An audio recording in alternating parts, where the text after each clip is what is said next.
Baik anak-anak, selamat pagi untuk kita semua.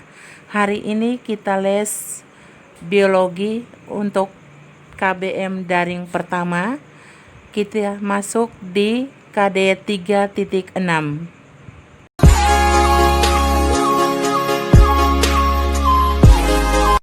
Sebelum lebih jauh mempelajari metabolisme, terlebih dahulu kalian harus memahami dulu tentang enzim.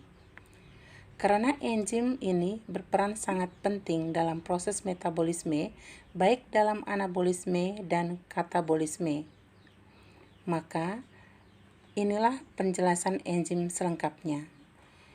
Ilmu yang mempelajari tentang enzim disebut enzimologi. Komponen keseluruhan dari enzim disebut holoenzim. Dibagi menjadi apoloenzim dan kofaktor. Apoloenzim tersusun dari protein dan kofaktor tersusun dari non-protein.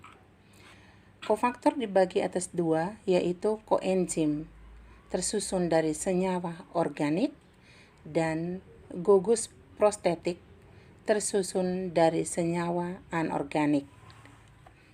Pada enzim terdapat sisi aktif, artinya tempat berikatan dengan substrat pada saat terjadi reaksi, sedangkan bagian selain dari sisi aktif disebut allosterik.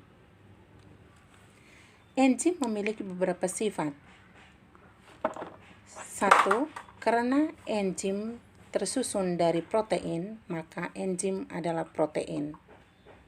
2. Termolabil, artinya dipengaruhi oleh suhu.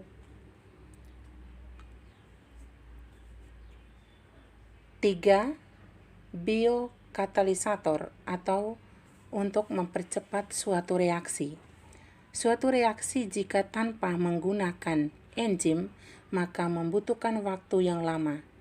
Tetapi jika menggunakan enzim, maka membutuhkan waktu yang sangat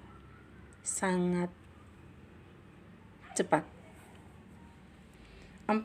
Spesifik, artinya enzim hanya bekerja untuk substrat tertentu saja. Yang kelima, bekerja bolak-balik atau disebut dengan reversible, karena enzim bisa berperan untuk menyusun suatu substrat. 6. Tidak ikut bereaksi, artinya peranan enzim untuk mempercepat reaksi. 7. Menurunkan energi aktivitas. Berikut cara kerja enzim. Berdasarkan cara kerja enzim dibagi atas dua. Yang pertama, teori lock and key atau kunci gembok.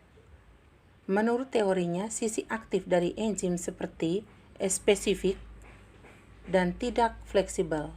Maka bentuk enzim dan bentuk substrat memiliki bentuk spesifik sampai menghasilkan produk yang berasal dari substrat, tapi bentuk enzim tidak ikut bereaksi. 2. Teori induced fit atau teori kecocokan yang terinduksi. Berbeda dengan teori lock and key, menurut teori induced fit, sisi aktif dari enzim bersifat fleksibel. Meskipun bentuk enzim dengan bentuk substrat tidak pas, tetapi enzim akan menyesuaikan bentuknya dengan bentuk substrat sehingga terjadi reaksi untuk menghasilkan produk yang diinginkan. Baik anak-anak, materi kita sampai di sini. Sekarang kerjakan LAPD-nya. Dan setelah kerja habis, kirim kembali ke WA ibu pribadi. They tell me I should make a plan for life. All I'm thinking about is what to do tonight.